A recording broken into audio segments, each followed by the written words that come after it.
কালেমায় শাহাদাত পাঠ করতেন, যার কারণে এই ভেজা হাতের অজুর পানিগুলো গড়ায়া গড়ায়া দেহের ভিতরে প্রবেশ করত। সাহাবীরা জিজ্ঞেস করে, আমিরাল মুমিনিন, আপনি উপরের দিকে হাত তুলে কালেমায় শাহাদাত পাঠ করেন আর অজুর পানি দ্বারা আপনার শরীর মোবারক ভিজে যায়, আপনি এ কাজ কেন করেন? ওমর ডেকে বলে, নবীর সাহাবীরা, তোমরা কি নবী পাকের নবুয়তি জবান থেকে শোনো নাই যে মানুষটা অজু করবে, অজুর পানি যে জায়গায় স্পর্শ করবে ওই জায়গা থেকে কিয়ামতের ময়দানে নূর চমকাতে থাকবে? আমি ওমর চাই আমার গোটা দেহ থেকে যেন কিয়ামতে নূর চমকাতে থাকে। রাসূল আমার ডেকে বললেন, সাহাবীরা, কিয়ামতের ময়দানে আল্লাহ পাক আমাকে হাউজে কাউসার দান করবে, আর এই হাউজে কাউসারের পান পাত্র কত হবে জানো? সাহাবীরা বললেন, আল্লাহ এবং আল্লাহর রাসূল ভালো জানে। আল্লাহর নবী বললেন, হাউজে কাউসারের পান পাত্র হবে হলো আকাশে যতগুলো তারকারাজি দেখতেছো তার চাইতে বেশি হবে হাউজে কাউসারের পান পাত্র। আমার বন্ধুরা, এবার প্রশ্ন আপনাদের কাছে, রংপুরের মানুষেরা, আমার কথা কি আপনারা বুঝতে পারতেছেন? আরো আস্তে কোন, বুঝতে কি পারতেছেন? যদি বুঝে থাকেন তাহলে জবাব দেন। রাসূল পাকের মারা গেছে কি মারা গেছে? ছেলে মারা গেছে। আল্লাহ দান করতেছে কি? কাউসার। ছেলে মারা গেছে, আল্লাহ না হয় আরো একটা ছেলে দিয়ে সান্ত্বনা দিতেই পারত। ইল্লাল্লাহু ওয়াহদাহু লা শারীকা লাহু ওয়া নাশহাদু আন্না সাইয়্যিদানা ওয়া সানাদানা ওয়া হাবিবানা ওয়া মাওলানা মুহাম্মাদান আবদুহু ওয়া রাসূলুহু الذي أرسله بالحق بشيرا ونذيرا وداعيا إلى الله بإذنه وسراجا وقمرا منيرا فقد قال الله تعالى في كلامه المجيد আল-ফুরকানিহিল হামিদ। সকলেই আমার সাথে জবান খুলে পড়েন, আউযু বিল্লাহি মিনাশ শাইতানির রাজীম, বিসমিল্লাহির রাহমানির রাহিম। ইন্না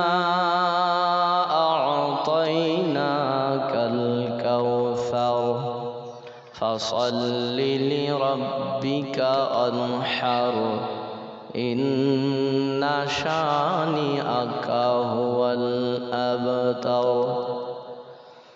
سبحان ربك رب العزة عما يصفون وسلام على المرسلين الحمد لله رب العالمين। সাজিয়ে গুজিয়ে দে মোরে সজনী তোরা, সাজিয়ে গুজিয়ে দে মোরে, সাজিয়ে গুজিয়ে দে মোরে সজনী তোরা, সাজিয়ে গুজিয়ে দে মোরে। বড়ই পাতা গরম জলে শোয়ায়া মশারির তলে, বড়ই পাতা গরম জলে, বড়ই পাতা গরম জলে শোয়ায়া মশারির তলে, সাদা কাফন আমায় পরাই দে সজনী তোরা, সাজিয়ে গুজিয়ে দে মোরে, সাজিয়ে গুজিয়ে দে মোরে সজনী তোরা, সাজিয়ে গুজিয়ে দে মোরে। আলহামদুলিল্লাহ, কুটি পয়রাডাঙ্গা কেন্দ্রীয় কবরস্থান ও দারুল উলুম নুরানি হাফিজিয়ে কওমি মাদ্রাসা পরিচালনা কমিটির উদ্যোগে আয়োজিত আজকের এই বার্ষিক ওয়াজ মাহফিলের সম্মানিত সুনামধন্য সভাপতি সাহেব ইতিপূর্বে আলোচনা রেখেছেন এ মাটির রত্ন হযরত উলামায়ে কেরাম। আজকের মাহফিলের প্রধান মেহমান সহ আমার সামনে বসা সমবয়সী যুবক বন্ধুরা, বাবা পিতৃতুল্য মুরব্বিয়ানে আইজম, সকলকে আন্তরিক ধন্যবাদ এবং অভিনন্দন জ্ঞাপন করে সর্বপ্রথম আমরা সেই মহান রব্বুল ইজ্জাত আল জালালের দরবারে শুকরিয়া আদায় করছি, যেই রব্বুল আলামিন আমাদেরকে দয়া করে, মায়া করে, মহব্বত করে, ভালোবেসে রহমতি বরকতি জান্নাতি সামিআনার নিচে আসার এবং বসার মতো তৌফিক দান করলেন।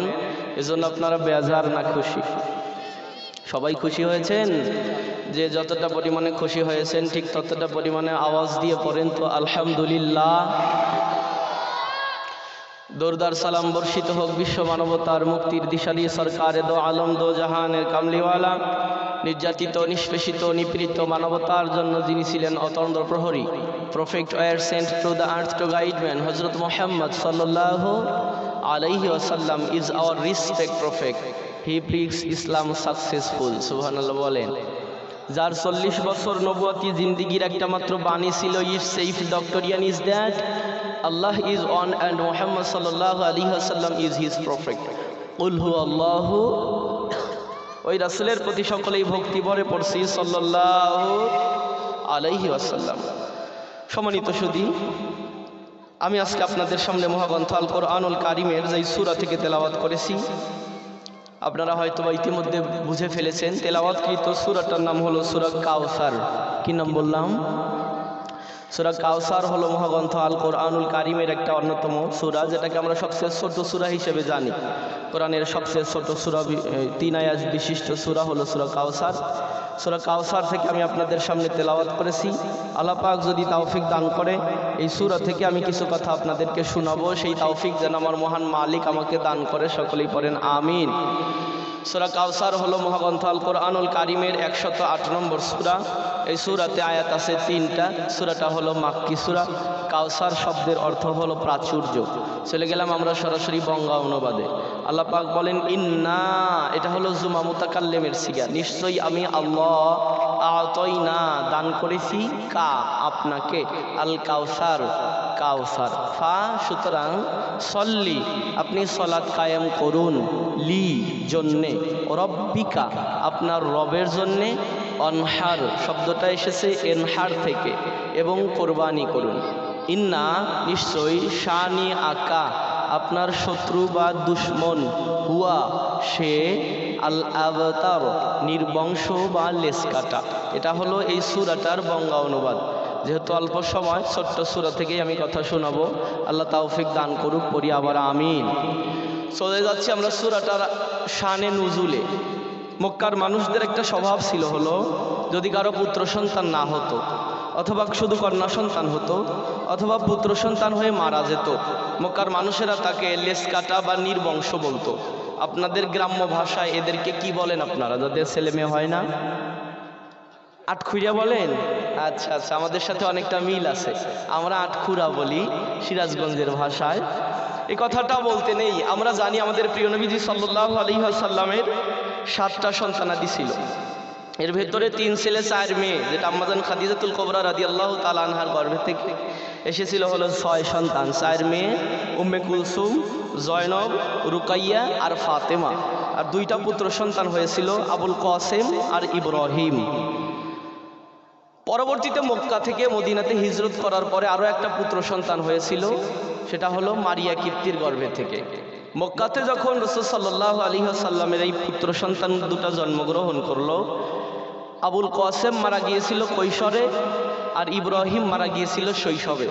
মানে 2জনই ছোট বয়সেই দুনিয়া থেকে বিদায় নিয়ে চলে যায়।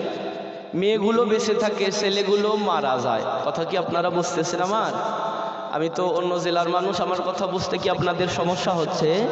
তাহলে আপনারা একটু জবাব দিবেন যেন আমি বুঝতে পারি যে আমার কথা আপনারা বুঝতে পারতেছেন। তাহলে মেয়েগুলো বেঁচে থাকে, ছেলেগুলো মারা যায়।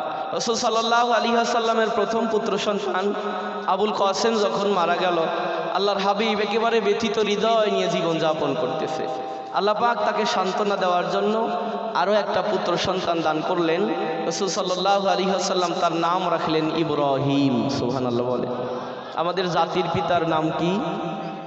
আরো আস্তে কন, আরো আস্তে। আসতে বললে আপনারা জোরে বলেন, তার মানে উল্টো বোঝেন আপনারা। জাতির পিতা কথা কি মোল্লার না আল্লাহর? আল্লাহ পাক বলেন মিল্লাতা আবিকুম ইব্রাহিম ওয়া সাম্মাকুমুল মুসলিমিন। তোমাদের জাতির পিতা হলো ইব্রাহিম, তিনি তোমাদের নাম রেখেছে মুসলমান। আমার বন্ধুগণ, রাসূল আকরাম সাল্লাল্লাহু আলাইহি ওয়াসাল্লামের প্রথম পুত্র সন্তান আবুল কাসেম যখন বিদায় নিয়ে চলে যায়, আল্লাহর হাবিব একেবারে ব্যথিত হৃদয় নিয়ে জীবন যাপন করতেছে। আল্লাহ পাক তাকে সান্ত্বনা দেওয়ার জন্য আরো একটা পুত্র সন্তান দান করলেন। রাসূল তার নাম রাখলেন হলো ইব্রাহিম। ইব্রাহিম যখন বাবার সাথে হাঁটা চলা শিখেছে, কথাবার্তা বলে, এমন একটা সময় ইব্রাহিমকে আল্লাহ পাক ডাক দিয়ে নিয়ে যায়। পুত্র সন্তান দুইটা যখন দুনিয়া থেকে বিদায় নিয়ে চলে যায়, আল্লাহর হাবিব এত বেশি ব্যথা পেয়েছিলেন, চুপ করে যখন বসে থাকতেন চোখ দিয়ে টপ টপ করে পানির ফোঁটা ঝরতো। সাহাবায়ে কেরাম জিজ্ঞেস করলেন, ইয়া রাসূলুল্লাহ, ইয়া হাবিবাল্লাহ, আপনি চুপ করে বসে থাকলেও আপনার চোখ দিয়ে পানির ফোঁটা ঝরে, কারণ কি? নবী আমার ডেকে বলে, আমার সাহাবীরা, আমি নবী, তোমরা নবী নয়, তবে মানবিক গুণাবলী তো আমার মধ্যে আছে। ইয়া আমার সাহাবীরা, তোমরা কি জানো পৃথিবীর সবচাইতে ভারী বোঝা কি? সাহাবীরা বলে, না নবীজি, জানি না। রাসূল বললেন, সাহাবীরা, পৃথিবীর সবচাইতে ভারী বোঝা হলো বাবার কাঁধে সন্তানের লাশ। এর চাইতে ভারী বোঝা পৃথিবীতে আর নাই। আর এই ভারী বোঝা আমি একবার নয়, দুইবার করে কবরস্থানে নিয়ে গেছি। আমার ইব্রাহিমকে কবরস্থ করার পর থেকে আমি আমার ইব্রাহিমের চেহারাটা ভুলতে পারি না। রাসূল এই কথা বলে ছোট্ট বাচ্চার মতো ফোঁপায়া ফোঁপায়া নবী আমার কান্না করে বাজান। রাসূল যখন কান্না করতে করতে ময়দান ছেড়ে চলে গেলেন, পরবর্তী কয়েকদিন পরে আল্লাহর হাবিব আসতেছে কাবার চত্বরে। এমন সময় আস ইবনে ওয়াসিল নামক একটা কাফের পিছন থেকে ডেকে বলে, মুহাম্মদ, তুমি তো লিনির বংশ হয়ে গেলে, তোমার পরে তোমার ধর্মের কথা কে বলবে? তোমার তো ছেলেগুলো মারা গেল, মেয়েগুলো বেঁচে থাকে। রাসূল আমার কোনো কথা বলে নাই। কাবার চত্বরে এসে আল্লাহর নবী যখন বসে গেছে, চতুর্পাশে সাহাবায়ে কেরাম বসে গেছে। আজকে নবী পাকের চেহারার দিকে তাকিয়ে দেখে রহমতের নবীর চোখের মধ্যে এখনো পানির ফোঁটা টপ টপ করে দাড়ি মোবারক ভিজে যায়।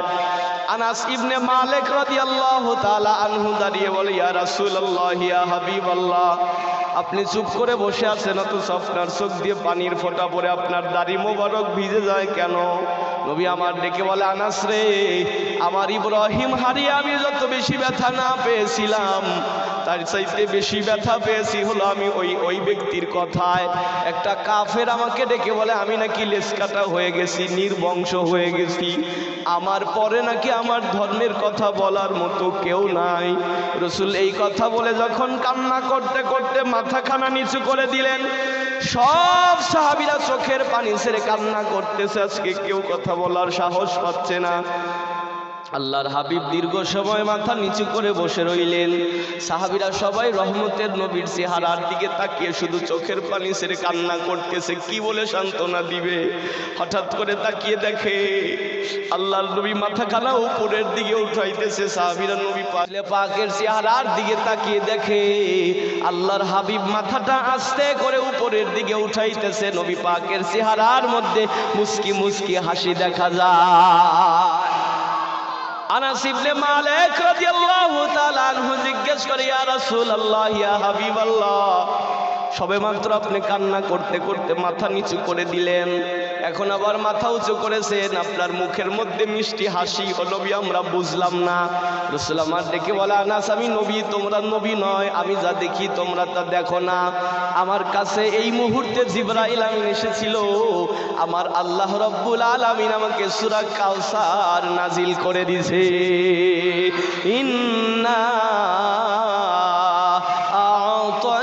আ'তাইনাকাল কাউসার, হে রাসূল, নিশ্চয়ই আমি আপনাকে দান করেছি কাউসার।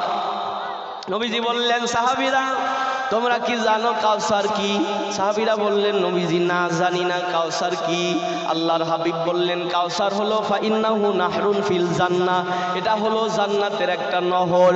কিয়ামতের কঠিন ময়দানে সূর্য যখন মাথার আধা হাত উপরে চলে আসবে, সূর্য তার 12টা মুখ দিয়ে তাপ দেয়া শুরু করবে, মাথার মগজ গইলা গইলা কান দিয়ে আর নাক দিয়ে বের হতে শুরু হবে। পুরা হাসরের জমিন তামা হয়ে যাবে, মানুষেরা চিৎকার করবে পানি পানি, পানির পিপাসায় যেন কলিজা ফেটে যায়। এমন একটা মুহূর্তে আমার আল্লাহ রাব্বুল আলামিন আমাকে হাউজে কাউসার দান করবে, আর হাউজে কাউসারের এক পেয়ালা পানি যে ব্যক্তি পান করবে, জান্নাতে যাওয়ার আগ পর্যন্ত তার আর কোনো পিপাসা লাগবে না। সাহাবীরা ডেকে বললেন ওগো নবীজি, কিয়ামতের ময়দানে সব নবী রাসূলের উম্মতেরা কি উঠবে না? রাসূল বললেন হ্যাঁ উঠবে। রাসূল তাহলে আপনি আপনার উম্মতকে কেমনে চিনবেন?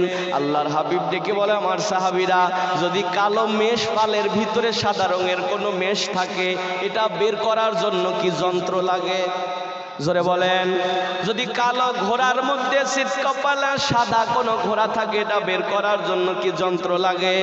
রাসূল বললেন আমার সাহাবীরা, কিয়ামতের ময়দান যখন কায়েম হয়ে যাবে, সব নবী রাসূলের উম্মতরা ওই দিন উঠবে, কিন্তু আমার উম্মত যারা হবে এরা নামাজের আগে ওযু করবে, আর ওযুর সময় সে ওযুর পানি দ্বারা শরীরের যে সকল অঙ্গগুলো ধৌত করবে, কিয়ামতের ময়দানে ওযুর পানি যে সকল অঙ্গতে লাগবে, এই অঙ্গগুলো থেকে কিয়ামতের ময়দানে নূর চমকাতে থাকবে। এজন্যই তো হযরত ওমর ফারুক যখন ওযু করতেন, ওযুর পরে কালেমায়ে শাহাদাত পাঠ করা হলো মুস্তাহাব। হযরত ওমর যখন ওযু করতেন, উনি ওযুর পরে ভেজা হাতটা মুছতেন না, ভেজা হাতটা উপরের দিকে উঠায়া আকাশের দিকে তাকিয়ে কালেমায়ে শাহাদাত পাঠ করতেন, যার কারণে এই ভেজা হাতের ওযুর পানিগুলো গড়ায়া গড়ায়া দেহের ভিতরে প্রবেশ করত। সাহাবীরা জিজ্ঞেস করে আমিরাল মুমিনিন, আপনি উপরের দিকে হাত তুলে কালেমায়ে শাহাদাত পাঠ করেন, আর ওযুর পানি দ্বারা আপনার শরীর মোবারক ভিজে যায়, আপনি এ কাজ কেন করেন? ওমর ডেকে বলে নবীর সাহাবীরা, তোমরা কি নবী পাকের নবুয়তি জবান থেকে শোনো নাই যে মানুষটা ওযু করবে, ওযুর পানি যে জায়গায় স্পর্শ করবে, ওই জায়গা থেকে কিয়ামতের ময়দানে নূর চমকাতে থাকবে। আমি ওমর চাই আমার গোটা দেহ থেকে যেন কিয়ামতে নূর চমকাতে থাকে। রাসূল আমার ডেকে বললেন সাহাবীরা, কিয়ামতের ময়দানে আল্লাহ পাক আমাকে হাউজে কাউসার দান করবে, আর এই হাউজে কাউসারের পান পাত্র কত হবে জানো? সাহাবীরা বললেন আল্লাহ এবং আল্লাহর রাসূল ভালো জানে। আল্লাহর নবী বললেন হাউজে কাউসারের পান পাত্র হবে হলো আকাশে যতগুলো তারকারাজি দেখতেছো, তার চাইতে বেশি হবে হাউজে কাউসারের পান পাত্র।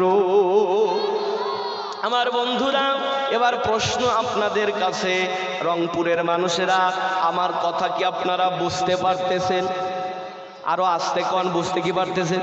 যদি বুঝে থাকেন তাহলে জবাব দেন। রাসূল পাকের মারা গেছে কি মারা গেছে? ছেলে মারা গেছে। আল্লাহ দান করতেছে কি? কাউসার।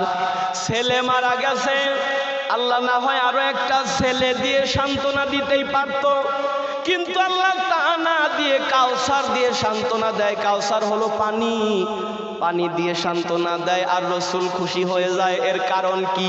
তার মানে আমার বোঝা আর আপনার বোঝা আর রাসূলের বোঝার মধ্যে পার্থক্য আছে। রাসূল বললেন সাহাবীরা, আমি কাউসার পেয়ে খুশি হওয়ার পেছনে কারণ ছিল হলো 5টা। কয়টা? প্রথম নাম্বার, আমার আল্লাহ পাক আমাকে জিজ্ঞেস করলেন ইয়া রাসূলুল্লাহ, আপনি কান্না করেন কেন? আমি বললাম রব্বুল আলামিন, আমার পুত্র সন্তানগুলো মারা যাচ্ছে, আমার পরে আমার ধর্মের কথা কে বলবে?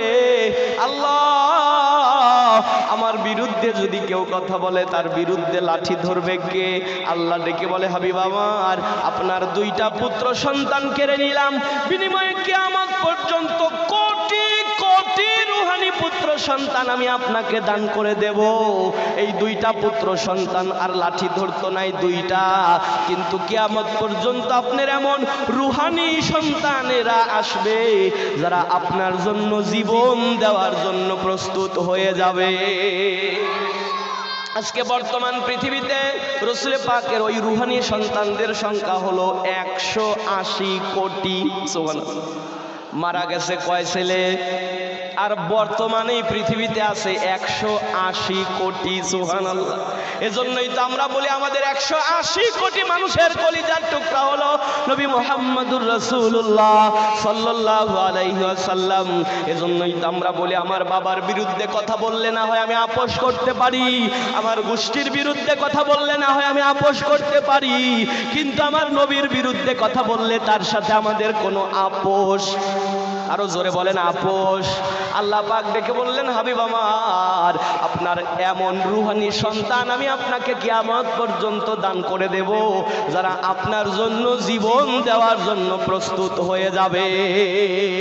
রাসূলের ওই জন্য যদি জীবন দিতে হয়, যদি জিহাদের ময়দানে রক্ত ঝরাতে হয়, যদি জিহাদের ময়দানে তীর লেগে বুলেটের আঘাতে যদি জীবন দিতে হয়, রাসূলের ওই রুহানি সন্তানের ভূমিকা কি আমরা পালন করব না? জোরে বলেন করব কিনা? আল্লাহ পাক আমাদেরকে কবুল করুক, পড়ি আমিন। আল্লাহ পাক ডেকে বললেন হাবিব আমার, এজন্য আপনার সন্তানগুলোকে আমি কেড়ে নিলাম, কিন্তু কিয়ামত পর্যন্ত আমি আপনাকে এত বেশি রুহানি সন্তান দান করব যারা আপনার ইজ্জত রক্ষার জন্য এক হয়ে থাকবে।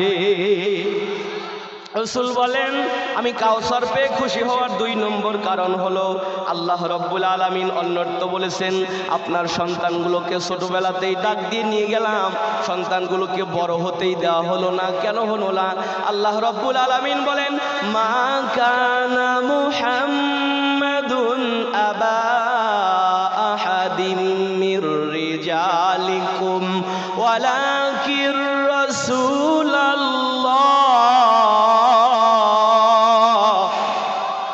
আল্লাহ রাব্বুল আলামিন বলেন মা কানা মুহাম্মাদুন আবা, মুহাম্মদ নয় কারো আব্বা, নয় কারো পিতা, মির রিজালিকুম, রিজাল শব্দের অর্থ হলো অ্যাডাল্ট পুরুষ, প্রাপ্তবয়স্ক পুরুষ। আল্লাহ পাক বলেন মুহাম্মদ কোনো প্রাপ্তবয়স্ক পুরুষের পিতা নয়। এ কারণে তার সন্তানগুলোকে প্রাপ্তবয়স্ক হওয়ার আগেই আল্লাহ পাক ডাক দিয়ে নিয়ে গেল। রব্বুল আলামিন ডাক দিয়ে বলে নবীজি, সাধারণত পৃথিবীর ইতিহাসে নবীর ছেলে নবী হয়েছে, কারণ আদম পয়গম্বরের সন্তান শীষ পয়গম্বর নবী হয়েছে, দাউদ পয়গম্বরের সন্তান সুলাইমান পয়গম্বর নবী হয়েছে, ইব্রাহিম পয়গম্বরের সন্তান ইসমাইল নবী হয়েছে, কিন্তু আমার নবীর পরে আর কোনো নবী, আমার রসুলের পরে আর কোন রসুল, আমার নবী যেহেতু শেষ নবী, আল্লাহ পাক ডেকে বলে হাবিব আমার, আপনার পরে যেহেতু আর কোন নবী রাসূল আসবে না, আপনার পুত্র সন্তানগুলো যদি আপনার পরে বেঁচে থাকে, আপনার কিছু হুজুকি উম্মত থাকবে, এরা আপনার সন্তানদেরকে অতিরিক্ত ভক্তি করতে যায়, এরা তাদেরকে বৈজ্ঞানশীল নবী বানায়া ফেলবে।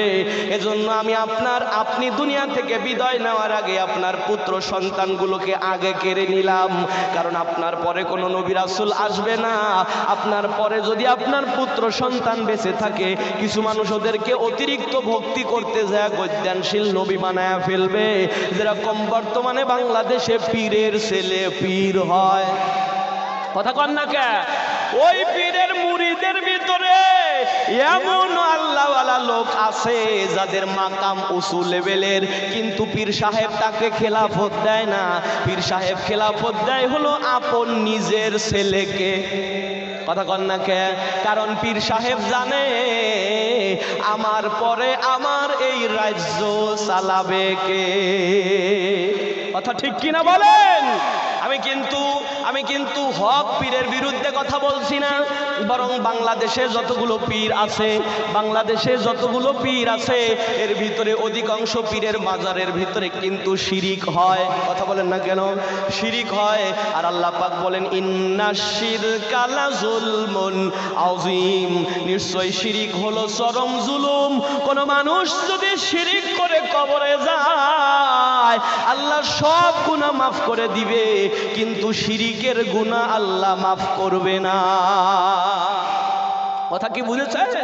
যেরকম শিরিকের গুনাহ কিরকম করে হয়, আমাদের সমাজের প্রচলিত একটা প্রথা হলো, কিছু মানুষ আছে সন্তানাদি হয় না, ওই চলে যা খান জাহান আলীর মাজারে, চলে যা বাইজিদ বোস্তামির মাজারে, আছে না নাই?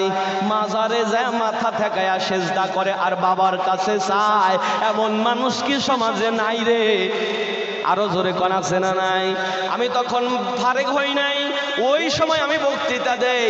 আমি নওগাঁতে গিয়েছিলাম মাহফিল করতে, একটা পুলিশ আমাকে ডেকে বলে, হুজুর দেখেন এখানে কি হচ্ছে। আমি দেখি মাজারের সাথে একটা মহিলা মাথা ঠেকায়া বলতেছে, বাবা জিন্দানি একটা সওয়াল আমায় দিবেনি। ও বাবা 12 বছর হলো হয়েছে বিয়ে, আমার একটা ছেলে জোটেনি, বাবা জিন্দানি একটা ছেলে আমায় দিবেনি। এরকম মানুষ কি সমাজে নাই? আরো জোরে বলেন। অথচ সন্তান দেওয়ার মালিককে, আরো আসতে কনকে? ভারতের বিখ্যাত হাসপাতাল সিএমসি, খ্রিস্টান মেডিকেল হাসপাতাল যেটা, ওখানে যাদের সন্তানাদি হয় না তারা পরীক্ষা করতে যায়।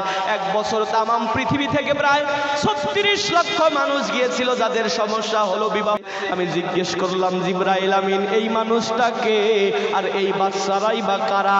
জিবরাইল আমিন দেখে বলে, নবীজি এই মানুষটা হলো হযরতে ইব্রাহিম আলাইহিস সালাতু ওয়াস সালাম। আর এই বাচ্চাগুলো হলো আপনার উম্মতের যাদের ছোট ছোট ছেলে মেয়েগুলো মারা গেছে, অপ্রাপ্ত বয়স্কে যাদের ছেলে মেয়ে মারা যায়, মানে বালেগা হবার আগে যাদের ছেলে মেয়ে মারা যায়, রাসূল বলেন কিয়ামতের ময়দানে এই নিষ্পাপ শিশুগুলো যখন জান্নাতে যাবে, আল্লাহ পাককে ডেকে বলবে, আল্লাহ দুনিয়াতে আমি আমার বাবা মার খেদমত করতে পারি নাই, আজকে অনুমতি দাও, বাবা মাকে সুপারিশ করে আমি জান্নাতে নিয়ে যাব। রাসূল বলেন 4 নম্বর হলো যাদের অন্ধ প্রতিবন্ধী সন্তানাদি হবে। এজন্য কারো যদি প্রতিবন্ধী সন্তান হয়, সে যেন রাগ না করে, সে যেন এই প্রতিবন্ধীর সযত্নে লালন পালন করে। কারণ এই প্রতিবন্ধী সন্তান যখন কিয়ামতের ময়দানে জান্নাতি হয়ে যাবে, এই বাচ্চাটা ডেকে বলবে, আল্লাহ আমি আমার আব্বা আম্মার খেদমত করা তো দূরের কথা, উল্টো আব্বা আম্মা আমার খেদমত করেছে, আল্লাহ তুমি অনুমতি দাও, আজকে ওই পিতামাতাকে আমি সুপারিশ করে জান্নাতে নিয়ে যাব। রাসূল বলেন, আব্বা আম্মা যদি ঈমান নিয়ে কবরে যায়, প্রতিবন্ধী সন্তানগুলো আব্বা আম্মাকে সুপারিশ করে আল্লাহর জান্নাতে নিয়ে যাবে। আল্লাহর নবী ডেকে বলে, সাহাবীরা এই কারণে আমি কাউসার পেয়ে খুশি হয়ে গেলাম। ইন্না আ'তাইনা কাল কাউসার, হে রাসূল নিশ্চয় আমি আপনাকে দান করেছি হাউজে কাউসার। আপনাদের খারাপ লাগতেছে, কষ্ট হচ্ছে? তাহলে পরবর্তী আয়াত কি বলবো? একটু জোরে বলেন, বলবো কি? লিল্লাহে তাকবীর, নারায়ে তাকবীর। আল কোরআনের আলো, আল হাদিসের আলো, লিল্লাহে তাকবীর। আর একটু বলবো? তাহলে প্রথম আয়াত গেল ইন্না আ'তাইনা কাল কাউসার, আমি আপনাকে দান করেছি কাউসার। এবার দ্বিতীয় আয়াতে যাই, সকলেই পড়ি, ফাসল্লি লিরাব্বিকা ওয়ানহার, আপনি নামাজ কায়েম করেন আর কোরবানি করেন। কথা বলেন কেন? সমস্যা হচ্ছে? কথা বললে আমি কথা বলতে পারি না, এটা আমার হলো একটা বাজে ইফেক্ট। কারণ এখানে তাফসিরের ক্লাস হচ্ছে, একটা আয়াত যদি আমার ভুল হয়, একটা ভুল তথ্য যদি মুখ ফসকে বের হয়, এর জন্য দায়ভার কে নেবে? ঠিক আছে না?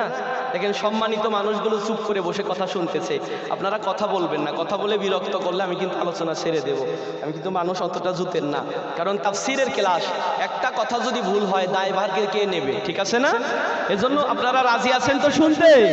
তাহলে চলেন দ্বিতীয় আয়াতে যাই, ফাসল্লি লিরাব্বিকা ওয়ানহার। আল্লাহ পাক ডেকে বললেন, হাবিব আমার, আপনি যখন কাউসার পেয়ে খুশি হয়ে গেলেন, তখন আপনার কাজ হলো দুইটা। কয়টা? আরো জোরে বলেন, কয়টা? প্রথম নাম্বার হলো ফাসল্লি লিরাব্বিকা, আপনার রবের জন্য সালাত কায়েম করেন। এখন এই সালাত হলো নামাজ, নামাজ কায়েম করতে হবে কার জন্যে? আরো জোরে বলেন। নামাজ পড়তে হবে কার জন্যে? নাকি নামাজ মানুষকে দেখানোর জন্য পড়া যাবে? অনেক মানুষ কিন্তু আছে এরা নামাজ পড়ে হলো ঠেলায় পড়ে, অনেক সময় মানে বোঝেন নাই, যখন বিপদে পড়েছে তখন মসজিদে গেছে। এই লোকটা শুক্রবার ছাড়া মসজিদে যায় না। এখন বিয়াই আসছে, বিয়াই বিকেলবেলা বলছে বিয়াই চলেন মসজিদে যায়, তখন উনি মসজিদে গেছে। এটা কি আল্লাহর জন্য গেছে না বিয়ের জন্য গেছে? জোরে কন। অনেক মানুষ নামাজ পড়ে আল্লাহর জন্যে, আবার অনেক মানুষ নামাজ পড়ে লোক দেখানোর জন্যে, আবার অনেক মানুষ নামাজ পড়ে বিয়ের জন্যে। কথা কয় না, আছে না নাই? অথচ আল্লাহ পাক বললেন ফাসল্লি লিরাব্বিকা, আপনার রবের জন্য সালাত কায়েম করেন। কিন্তু এই সালাত আজকে বর্তমানে ট্রেডিশন হয়ে গেছে। কেউ আছে জুমার মুসল্লি, কেউ আছে শবে বরাতের মুসল্লি, কেউ আছে রোজার মুসল্লি, আবার কেউ আছে 5 ওয়াক্তের মুসল্লি। কথা বলে। অথচ নামাজ পড়তে হবে কার জন্যে? কিন্তু নামাজ অনেক মানুষ পড়ে আবার ভোটের জন্যে। ভুল বললাম? ভোটের জন্য নামাজ পড়ে কেমনে দেখবেন? এই যে নির্বাচনের সময় আসলে কিছু মানুষ আছে এরা কখনো মসজিদে যায় নাই, ওই নির্বাচনের সময় আসছে তখন পাঞ্জাবি টুপি পরে এই মসজিদে 4:45 নামাজ, ওখানে যায় আসরের নামাজ পড়ছে। নামাজের পরে একটা উপস্থাপনা বক্তব্য দিছে, ভাইজান আমি আপনাদের গ্রামের সন্তান, আমি তো দাঁড়াতে চাইলাম না, লোকজন আমাকে জোর করে দাঁড় করায়া দিছে, অতএব আল্লাহর ওয়াস্তে ভোট চাই। কথা কয় না। আবার একটু এগিয়ে গেছে, যায় দেখে আর এক মসজিদে 5টায় নামাজ, ওখানেও যায় নামাজ আদায় করছে। নামাজের পরে আবার দাঁড়ায়া আবার ভোট চাইতেছে। এই নামাজ কি আল্লাহর জন্য নাকি ভোটের জন্য? নির্বাচনের গরম হাওয়া লেগেছে, লেগেছে, নির্বাচনের গরম হাওয়া লেগেছে। কোট প্যান্ট আর টাইটা রেখে পাঞ্জাবি আর টুপি পরে ভোটের তরে রাস্তায় কেউ নেমেছে, নেমেছে, নির্বাচনের গরম হাওয়া লেগেছে। কাউকে এখন ধরবে হাতে, কাউকে ধরবে পায়, বুড়ো চাচায় গিয়ে বলবে তুমি আমার ভাই, পকেট থেকে বের করিয়ে দিবে টাকার নোট, বলবে আমি জনদরদি, দিও আমায় ভোট। এসব শুনে কলিম চাচা, এসব শুনে কলিম চাচা অনেকখানি রেগেছে, রেগেছে, নির্বাচনের গরম হাওয়া লেগেছে।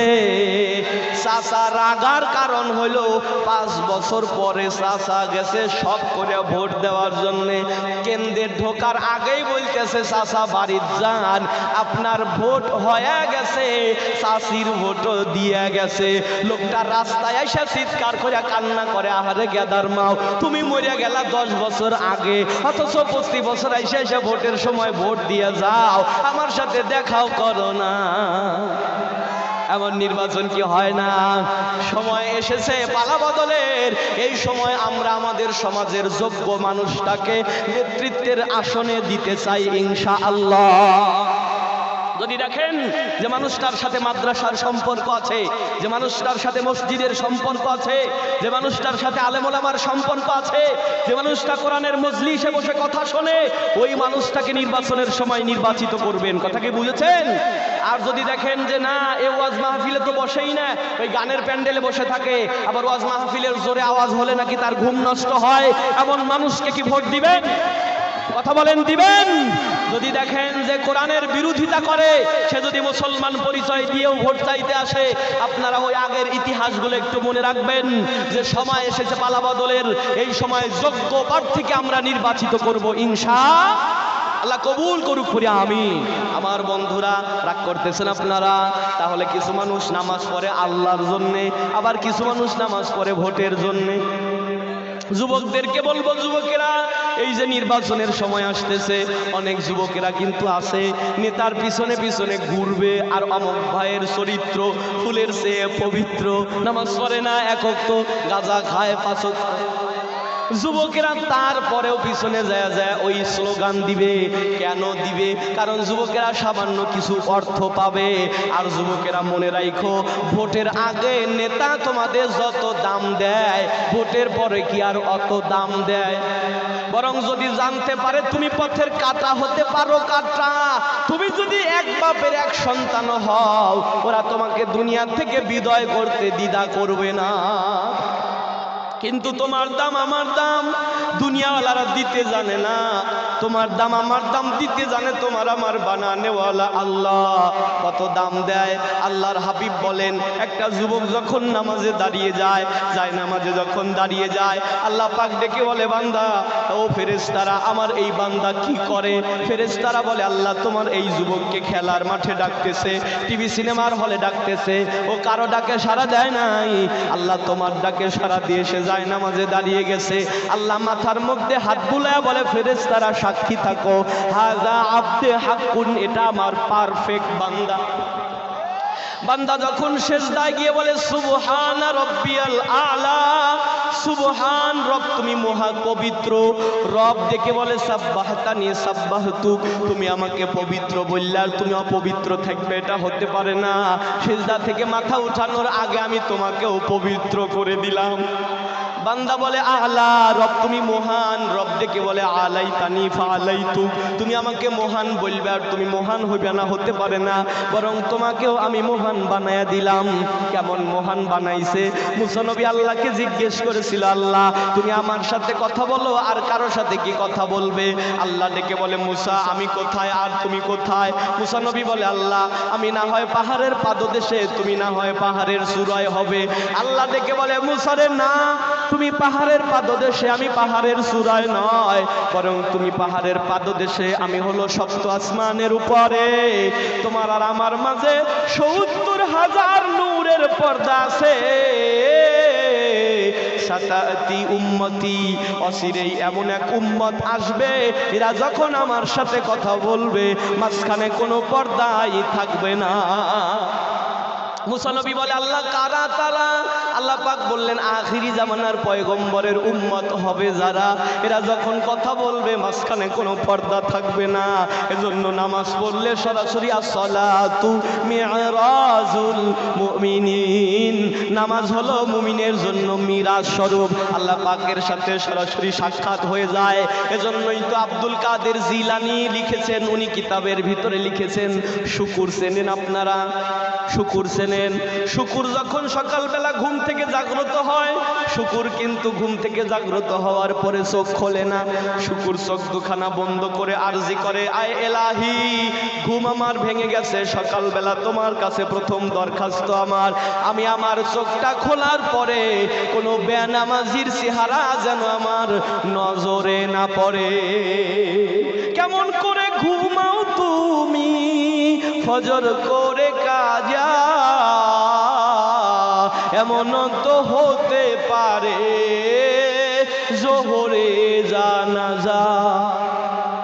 মুসলিম হয় না জন্ম নিলেই মুসলমানের ঘরে, কাফের মুমিন তফাৎ রে ভাই নামাজের উপরে। তাই নামাজ যেন এই জীবনে হয় না কভু কাজা, এমন তো হতে পারে জোহরে জানাজা। লিলি রব্বিকা, আপনি আপনার রবের জন্য সালাত কায়েম করেন। এখন এই নামাজ কি পুরুষ মানুষ পড়বে নাকি মহিলাদেরও পড়ার দরকার আছে? জোরে বলেন, আছে না নাই? রাসূল বলেন, আমার মা বোনেরা যারা এসেছেন আপনারা শোনেন, আল্লাহর হাবিব বলেন, কোন নারী যদি 4টা আমল করে আল্লাহ পাক তার জন্য 8টা জান্নাতের দরজা খুলে দেয়। প্রথম নাম্বার হলো সাল্লাত খামসাহা, 5 ওয়াক্ত নামাজ পড়া। এজন্য মা বোনদেরকে বলবো 5 ওয়াক্ত নামাজটা জামাত, 5 ওয়াক্ত নামাজটা সময় মতো আদায় করা। দ্বিতীয় নাম্বার হলো সমাত শাহরহা, রমজান মাসের রোজা রাখা। মা বোনদেরকে বলবো রমজানের রোজাটা রাখবেন, যদি কোনো ক্রমে রোজা রাখা না হয় তাহলে কাজা রোজাটা আদায় করে দিবেন। তৃতীয় নাম্বার হলো আতাআত বালাহা, স্বামীর আনুগত্য করা। আমার এলাকার মা বোনদের কথাই আমি বলছি, এরা নামাজ পড়ে রোজা রাখে কিন্তু স্বামীর আনুগত্য করতে চায় না। কথা বলে, স্বামীর আনুগত্য কাকে বলে? রাসূল বলেছেন স্বামীর আনুগত্যের ব্যাখ্যা হলো 2টা, অভিযোগ আর চাহিদা। এই 2টা জিনিস রাখা যাবে না। আজকে আমার আপনার ঘরে যত সম্পদ আছে, সাহাবীদের ঘরে কি এত সম্পদ ছিল? কিন্তু সাহাবীদের ঘরে শান্তি ছিল, আমার আপনার ঘরে শান্তি নাই। এর প্রথম নাম্বার কারণ হলো অভিযোগ আর চাহিদা। ঠিক কিনা বলেন? নবীজি বলেন কোনো নারী যদি স্বামীর এনে দেওয়া কোনো জিনিস সাথে সাথে আলহামদুলিল্লাহ বলে গ্রহণ করে, আল্লাহ পাক ওই পরিবারে খাস রহমত বর্ষিত করে। মুসলিম শরীফের হাদিস কিতাবুল লিবাস অধ্যায়ের ভিতরে এসেছে, আল্লাহর রসুল মদিনার বাজার থেকে আয়েশার জন্য কিনেছে সাদা শাড়ি। কি শাড়ি? আয়েশা সিদ্দিকাকে বিয়ে করেছিলেন, আয়েশা ছিল তখন ছোট্ট মানুষ। এই ছোট মানুষের জন্য সাদা শাড়ি কি পারফেক্ট হয়েছে? নবী আমার সাদা শাড়িটা কিনে প্যাকেট করে নিয়ে গেছে। আয়েশাকে যায় বলে, আয়েশা রে, আমি তোমার জন্য কিনেছি, এটা আমার পছন্দ। আয়েশা সিদ্দিকা প্যাকেট খুলে দেখে নাই, বুকের সাথে লাগায় আর মুখের সাথে লাগায় বলে, আলহামদুলিল্লাহ ও রাসূল, আপনারও পছন্দ আমারও পছন্দ। নবী আমার বললেন, আয়েশা তুমি ঘরের মধ্যে যা শাড়িটা পরিধান করে এসো। আয়েশা সিদ্দিকা ঘরের ভিতরে গেছে, শাড়িটা পরিধান করে বাহিরে এসে বলে, ইয়া রাসূলুল্লাহ, দেখেন তো আমাকে কেমন দেখা যায়। আল্লাহর হাবিব বললেন, আয়েশা ভালো দেখা যায়, এই দিকে এসো। আয়েশা যখন কাছে এসেছে, রাসূল বলে, আয়েশা দাঁড়াও, আমি তোমার জন্য কিনেছি সাদা শাড়ি, কিন্তু তুমি পরেছো রঙিন শাড়ি। আয়েশা রে, কার এনে দেওয়া শাড়ি তুমি পরিধান করলে? আয়েশা সিদ্দিকা ডেকে বলে, নবী না, প্যাকেটের ভিতরে এই শাড়িটাই ছিল। রাসূল বললেন, আয়েশা না, আমি তোমার জন্য মদিনার বাজার থেকে সাদা শাড়ি কিনেছি। আয়েশা সিদ্দিকা বলে, নবীজি না, আমি প্যাকেটের ভিতরে রঙিন শাড়ি পেয়েছি। রাসূল বললেন, আয়েশা তুমি কি মিথ্যে বলার চেষ্টা করতেছো? আয়েশা সিদ্দিকা থরথর করে কাঁপতেছে, চোখের পানি ছেড়ে কান্না করে, ওগো নবীজি না, আমি কখনোই আপনার সাথে মিথ্যা কথা বলি নাই, প্যাকেটের ভিতরে এই রঙিন শাড়ি ছিল। আল্লাহর হাবিব যখন মনখানা ভার করলেন, জিবরাইল আমিন চলে এসেছে, ডাক দিয়ে বলে, ইয়া রাসূলুল্লাহ, ইয়া হাবিবাল্লাহ, আপনার আয়েশা যখন আপনার শাড়িটা খুলে দেখে নাই, আলহামদুলিল্লাহ বলে বুকে লাগাইছে, ঘরের মধ্যে যখন গেছে, আল্লাহ পাক দেখে বলে, জিবরাইল যাও, আমার আয়েশার প্যাকেট থেকে সাদা শাড়িটা বের করে জান্নাতে রেখে জান্নাত থেকে একটা রঙিন শাড়ি আয়েশার প্যাকেটে ঢুকায়া দাও। ও নবীজি, আপনি যখন মারা যাবেন, আপনাকে জান্নাতের মধ্যে এই সাদা শাড়ি দেখানো হবে। এজন্য নবীজি বললেন, আতাআত বালাহা, স্বামীর আনুগত্য করা। স্বামীর আনুগত্যের ব্যাখ্যা হলো, স্বামীর সাথে অভিযোগ আর চাহিদা অত বেশি করা যাবে না। রাসূল বলেন, কোন নারী যদি স্বামীর অভাবের সংসারেও জীবন যাপন করে, কিয়ামতের ময়দানে এই নারীটা স্বামীর 500 বছর আগে